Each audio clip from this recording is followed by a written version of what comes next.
Hey everybody, Dan here for Argo Comics, where we do not just publish independent comics, we support independent comics.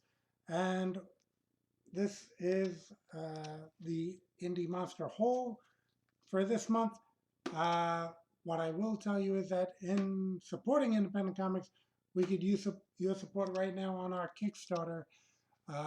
We are about 4 days away and 91% there. So anyone who wants to check it out, I have the link below. It's Thunderzone, the creator-owned imprint, where I have a couple other people's books that we actually at Thunderzone Studios helped them produce. And Ezekiel Aziz has his Chronicles of the Metaversal, where taking him from his real-life pro wrestling adventures into comic book adventures.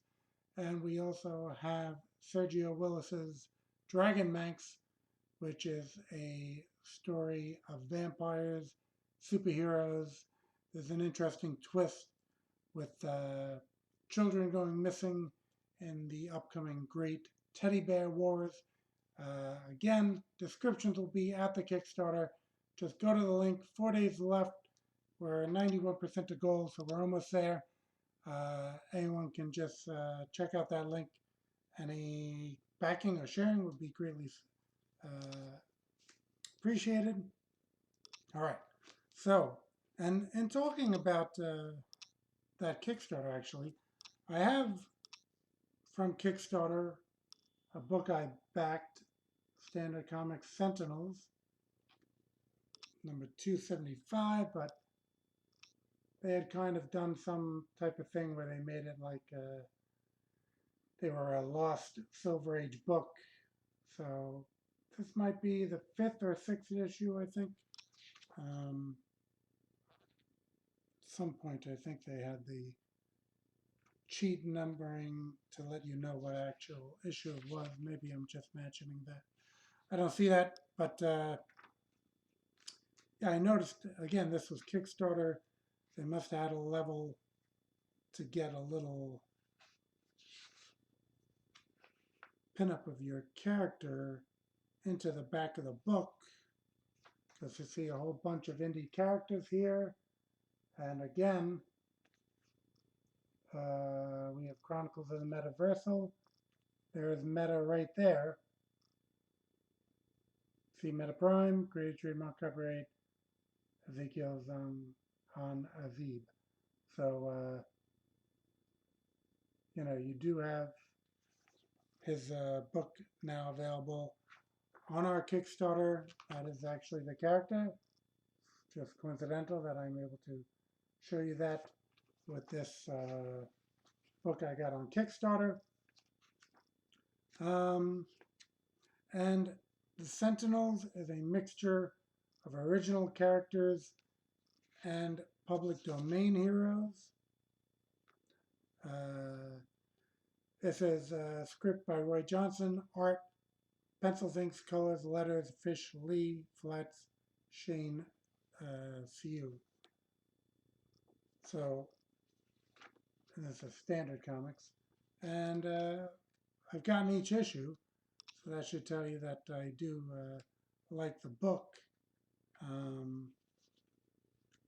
So there was, yeah, I mean, there's a whole bunch of public domain characters mixing it up with some of,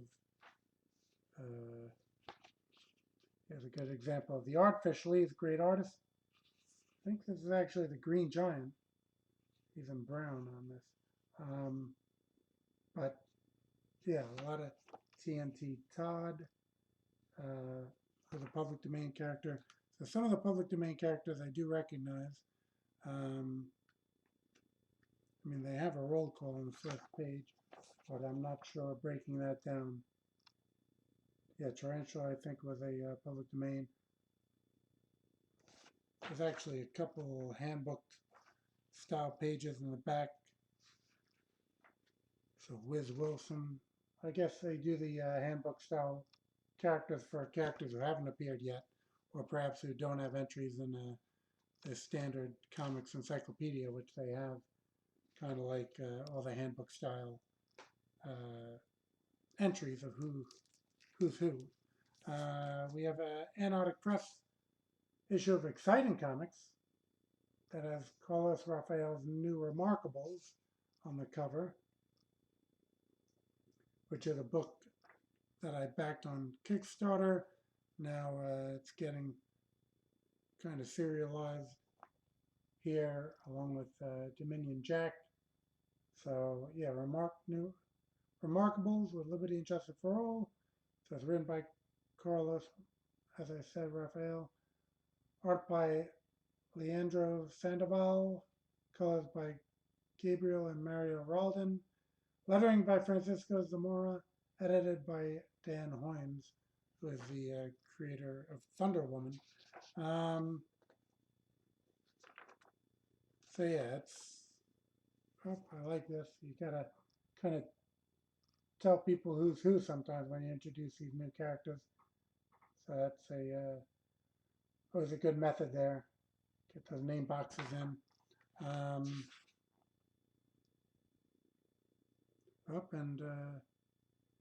Yeah, originally when this was on Kickstarter, there might have been a level for getting your character in because I see some guest stars here.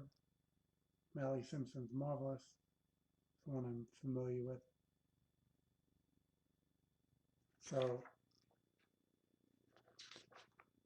and I believe that's American Reverie, who had his own book. Well, he's one of the members here.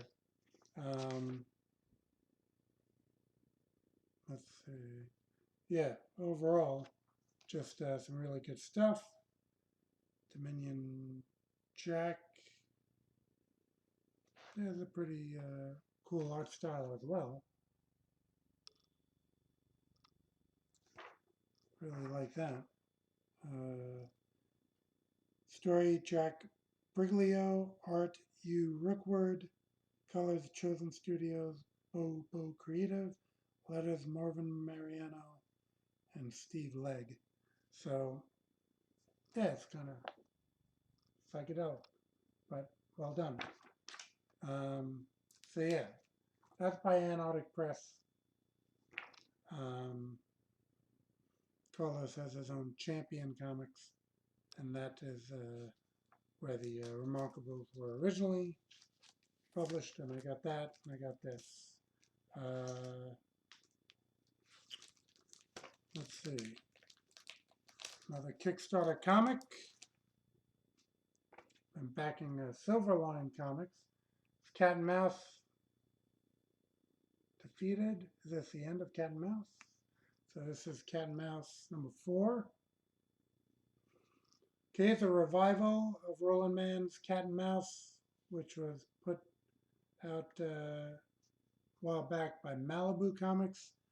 I think each time I bring this book up, I mention really loving that original run, and also Mitch Bird having come out of that. We had great art by Stephen Butler as well. This particular story, Roland Mann's still writing it, but we got penciler Wubba, inks by Barb Kalberg. Then we have some other pages which were like 15 to 22 penciled by Miguel Puerta and colorist Roberta Conroy. I think this is the Dean Zachary cover.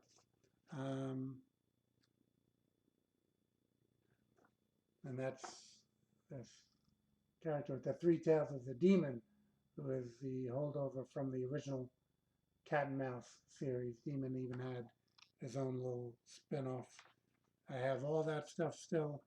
And, there's a great continuation of that. Just giving you a little peek as to what the art style is like.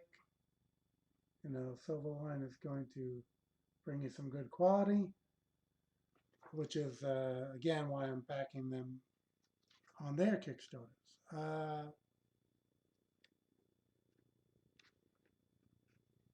Let's see.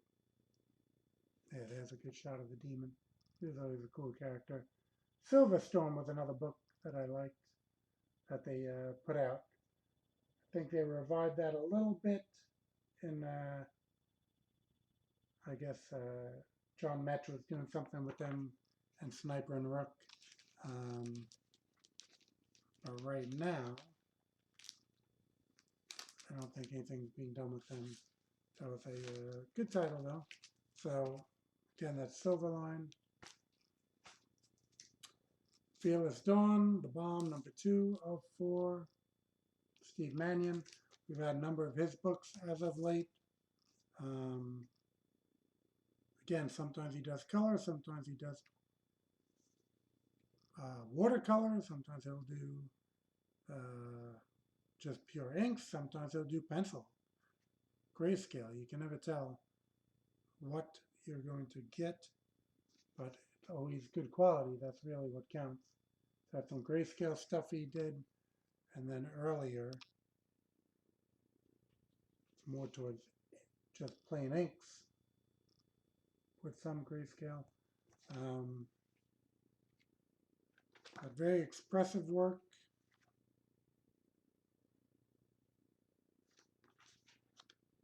Good splash page there.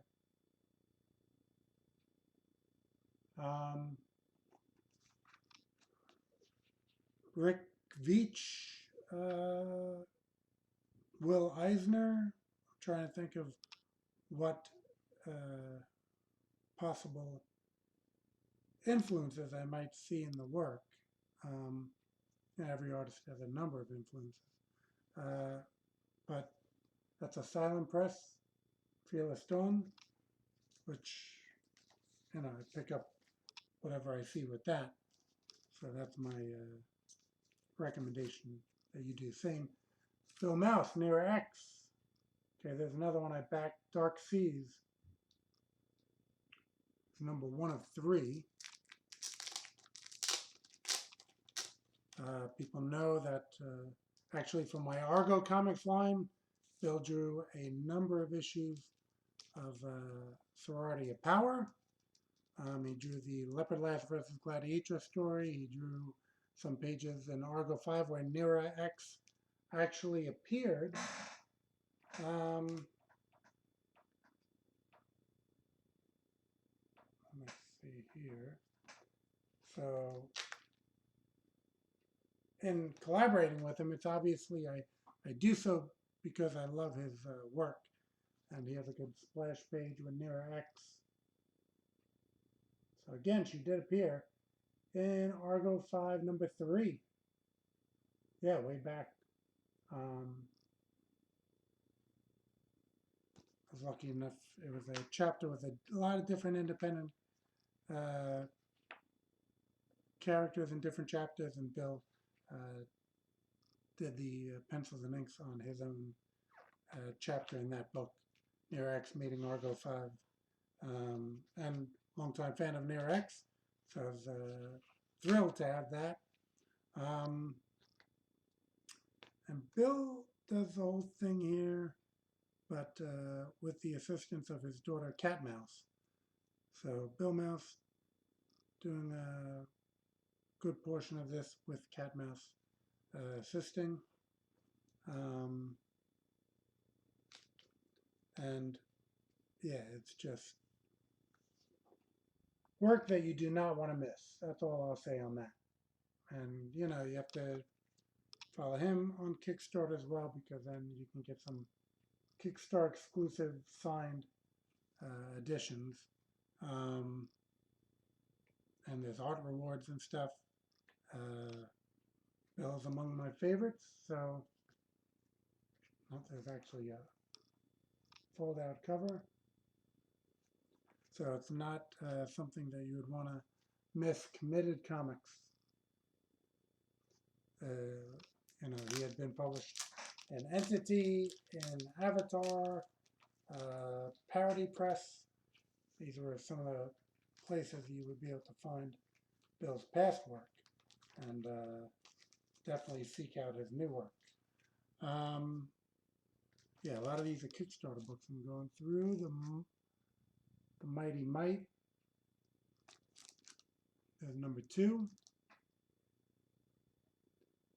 Outpost 426. Get it out of the bag so the glare doesn't obscure.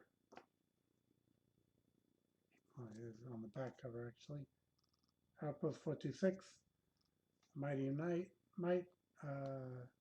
C.B. Zane is the, written C.B. Zane, art C.B. Zane, colors Ivan Dominguez, letters Kel Natal.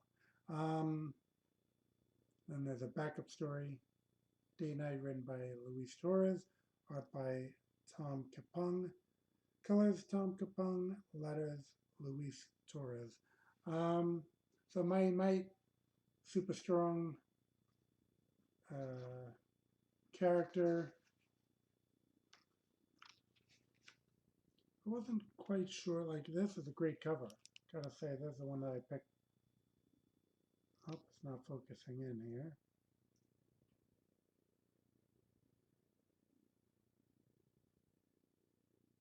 Great cover that I picked on Kickstarter. Yeah, this, I have to look up issue 1 again. This seemed a little more in a cartoony art style than I had recalled for number 1. But yeah, C.B. Zane is very versatile. I've seen him do a number of styles. Does them all well.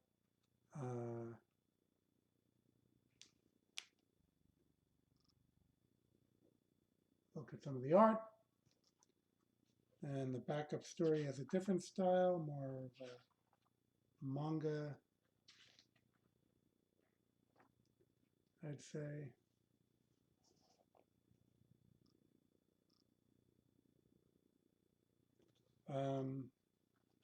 And this is, as far as I know, only on Kickstarter. Actually, character shows up at the end. I'm not going to spoil it, but the story was continued, so I had to actually back the next one that just came out.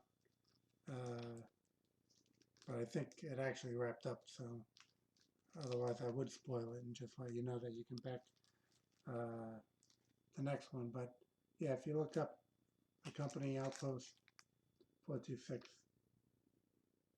or just Mighty Might on Kickstarter, you'll be able to find and follow them. Had a couple issues in the past, and this is issue 5 and 6.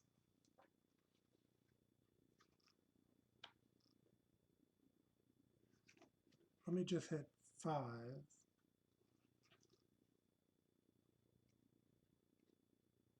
Because these are 5 of Mary Flesk and the Wonder Kitty. I was moving at the time, which I might have even just showed this real quick, but I hadn't had a chance to read it. Being that it is kind of dense, it's a lot of words, which again, as I said in the past, if you're looking to get your money's worth, if that's, you want a lengthy reading experience, then this book will give you that.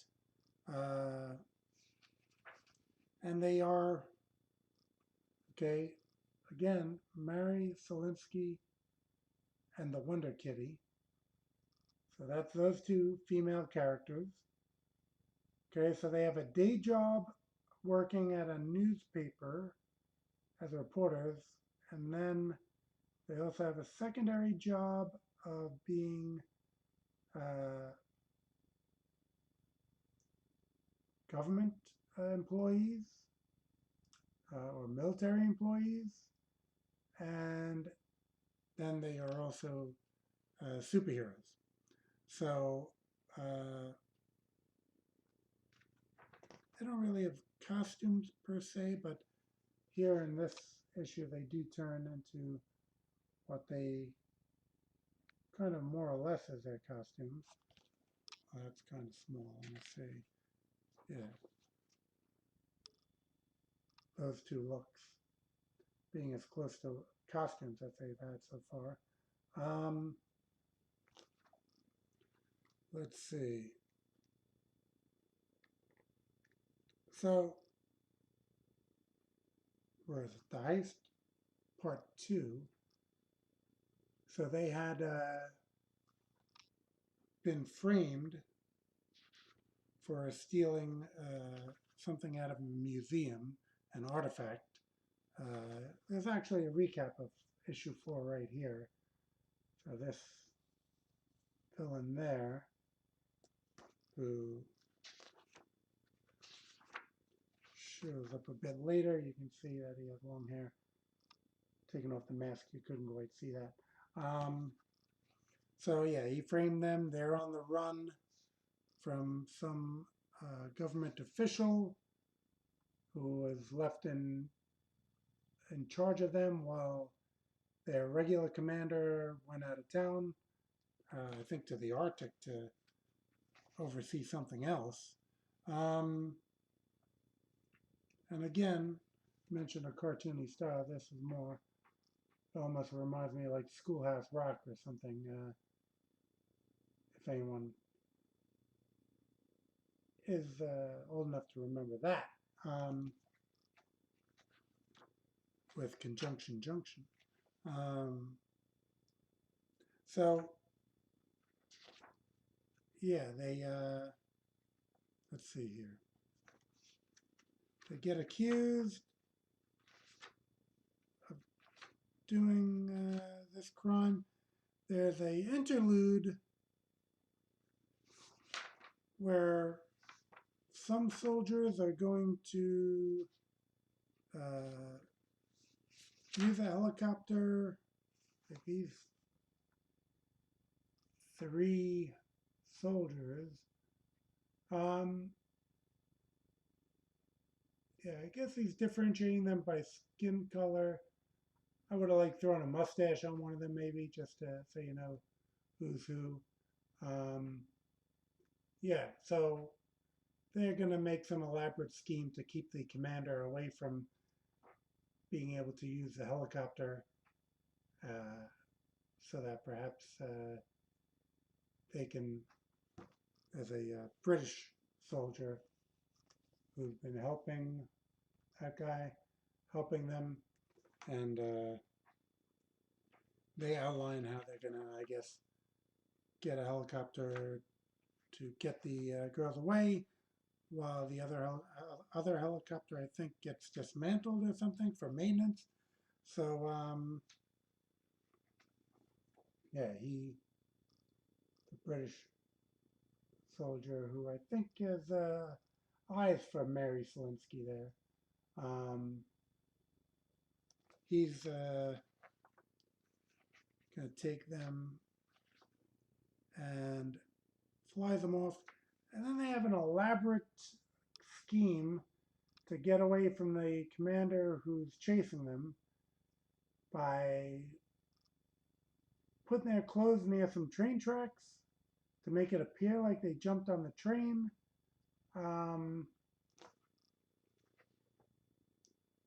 And Wonder Kitty is going to take her kitty form, so there's less footprints for these soldiers to follow. I guess the other 2 can still be tracked, but Wonder Kitty says because Mary has super speed that maybe she could jump, which I'm not quite sure is super speed and super leaping, but she does have super strength, and that enables the Hulk to jump. So it's that's plausible. But yeah, and then since they're on the run, they don't want to be seen in uniform. He gets some clothes from Goodwill, takes some money that was in the flight suit that he had taken when he took the helicopter, uses that to go to, I like this, Walmart, because Walmart does have everything these days. So he goes to Walmart to get some clothes, and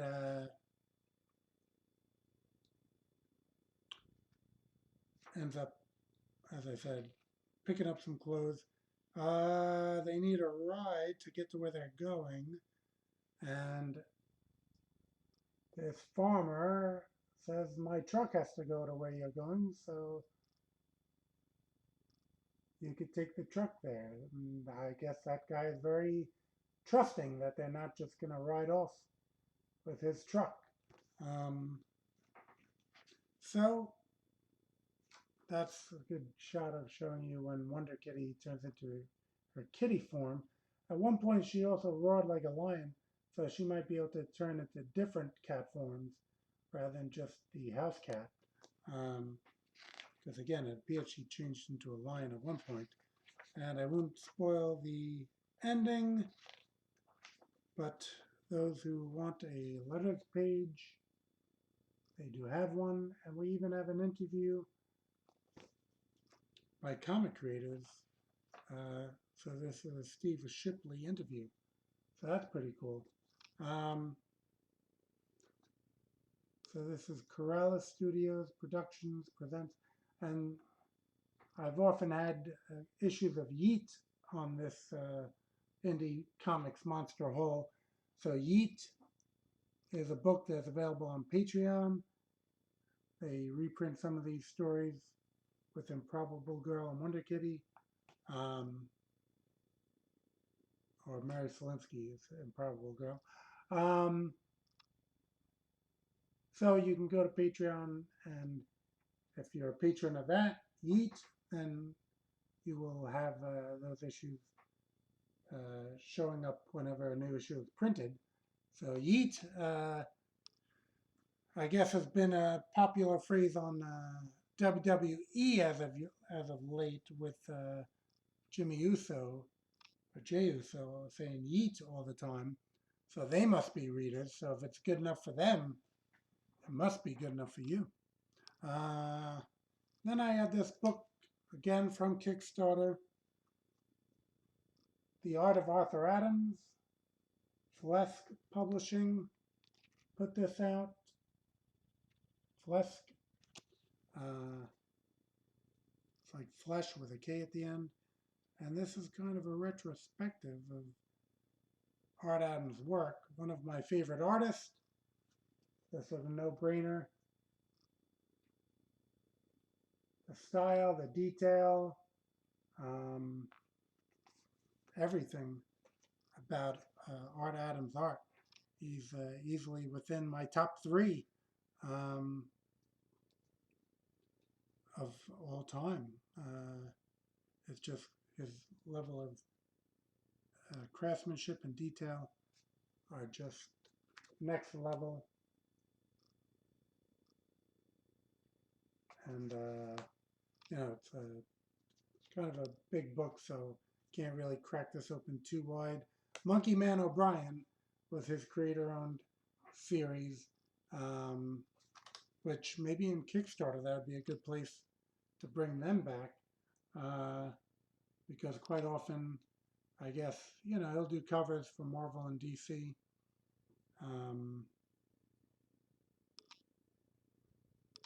And here's, like on some of these pages, you'll get pencil and the ink.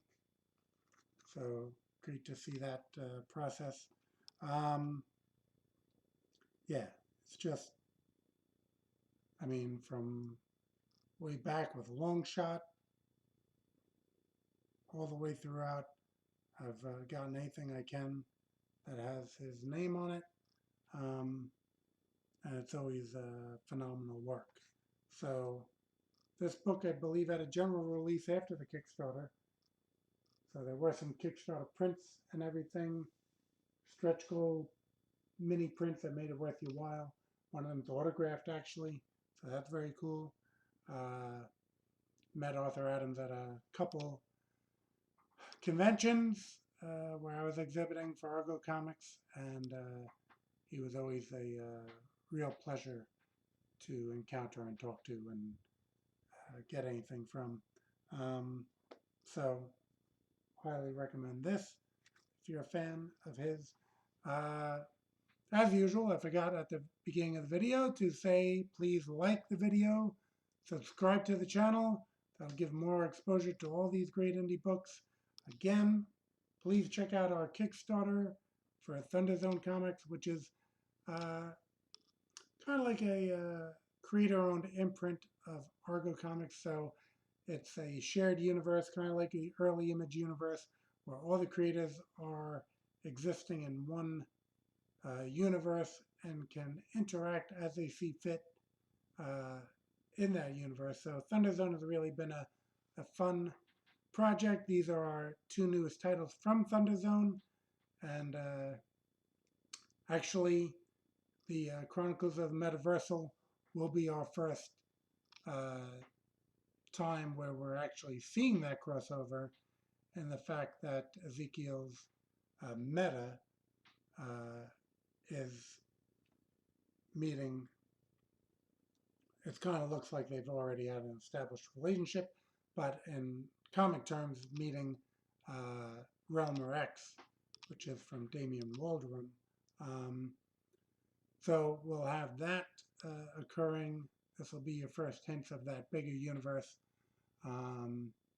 And really, it's something we're going to only build upon, where some of you know we have a book, Thunder Guard, coming, and that'll really expose this whole shared universe concept. But I'll leave that for another video. Again,